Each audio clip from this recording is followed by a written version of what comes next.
Hello, നമ്മുടെ വീഡിയോയിലേക്ക് എല്ലാവർക്കും സ്വാഗതം. എന്നാണ്ട് വിശേഷം? എല്ലാവരും സുഖമായിട്ട് സന്തോഷമായിട്ടിരിക്കുന്നു. ഞങ്ങൾ സുഖമായിട്ട് സന്തോഷമായിട്ടിരിക്കുന്നു.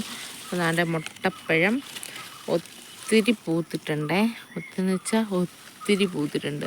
പക്ഷേ ഞങ്ങളുടെ വീട്ടിൽ ഒരാൾ പോലും ഇതിൽ നിന്നൊരു കായ കിട്ടിക്കഴിഞ്ഞാൽ പഴുത്താലും പച്ച പിന്നെ എടുക്കില്ലല്ലോ, പഴുത്ത് ഒരു കായ പോലും ആരും കഴിക്കില്ല കേട്ടോ. കുഞ്ഞുങ്ങൾ സഹിതം ഈ ഒരു കായ കഴിക്കില്ല. എന്ത് പറ്റുമെന്നറിയില്ല, എനിക്കും ഒട്ടും ഇഷ്ടമല്ല. ഇത് റൗണ്ട് മുട്ടപ്പഴമാണേ. അല്ലേ, നിങ്ങളുടെയൊക്കെ നാട്ടിൽ ഇതിനെന്താണ് പേരെന്ന് പറയണേ.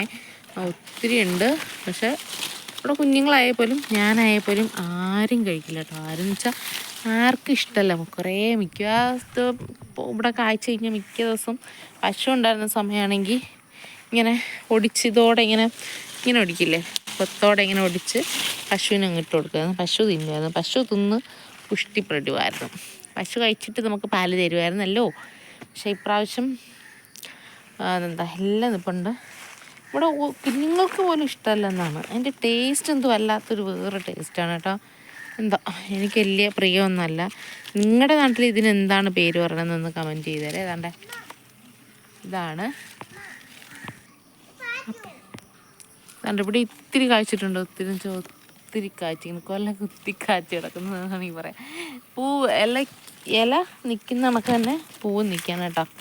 അതുപോലെ എല്ലായിടത്തും ഞാൻ വിചാരിക്കും ചെയ്ത് ആരും തിന്നാത്ത സാധനമാണ് ഇത്രയും കാട് പോലെ പൂത്ത് കിടക്കുന്നത്. കുട്ടികൾക്ക് പോലും വേണ്ട. ഇവിടെ ഇടയ്ക്ക് വിളഞ്ഞ നിൽപ്പുണ്ട് കേട്ടോ. ഫുള്ള് വേണ്ട കാടായി കിടക്കുന്നുണ്ട്. വേണ്ട മുട്ടപ്പഴം ഉണ്ടോ പഴുത്ത്. ഞാൻ കാണിച്ചു തരാം. ഏകദേശം ഇത് വിളഞ്ഞ കേട്ടോ. ഇതിങ്ങനെ ഒന്നാമത്തെ കാര്യം, ഇതിങ്ങനെ വിളഞ്ഞ് വരുമ്പോഴേക്കും ഇവിടം കൊണ്ടിങ്ങനെ എല്ലാ കായുടെ ഇതുപോലെ തന്നെ കേട്ടോ വിട്ട് കൊടുക്കുമ്പോൾ നമ്മൾ പഴുക്കാനായിട്ട് അടത്തി വെച്ചാലും അതൊരു ടേസ്റ്റ് ഇല്ല. എന്താണ് സംഭവം എന്നറിയില്ല കേട്ടോ. ഇങ്ങനെ നല്ല രീതിക്ക് പഴുത്താലും അതിനൊരു ടേസ്റ്റ് ഇല്ല. പക്ഷേ കണ്ടോ, ഇലകളെല്ലാം ഇങ്ങനെ കായ്ച്ച് കിടക്കുന്നതാണ് നല്ല ഭംഗി. പിന്നെ ഒരു കാര്യമുണ്ട്, നമ്മൾ രാവിലെ ആകുമ്പോൾ ഇതിൻ്റെ പുറത്ത് വന്നു കഴിഞ്ഞാൽ കരിയില കിളികളുടെ ബഹളം എന്ന് വെച്ചാൽ അതുപോലെ ബഹളമാണ്. അപ്പോൾ അവർക്കെങ്കിലും കഴിക്കാനാവുമല്ലോ, നമ്മളെ കഴിക്കുന്നില്ലെങ്കിലും അവർക്കെങ്കിലും കഴിക്കാനാവും. ഇവിടെ ഒരു കുഞ്ഞാളുണ്ട്, 1 വയസ്സായ ആൾ. അപ്പോൾ ആ 1 വയസ്സാളിനിത് പഴിപ്പിച്ച് കൊടുത്തു നോക്കാം, കഴിക്കുമെന്ന് അറിയില്ല, നോക്കാം. എന്തായാലും നമ്മുടെ വീഡിയോ ഇത്രയേ ഉള്ളൂ. നിങ്ങളുടെയൊക്കെ നാട്ടിൽ ഇതിനെന്താണ് പേരെന്നൊന്ന് കമൻറ്റ് ചെയ്യണേ.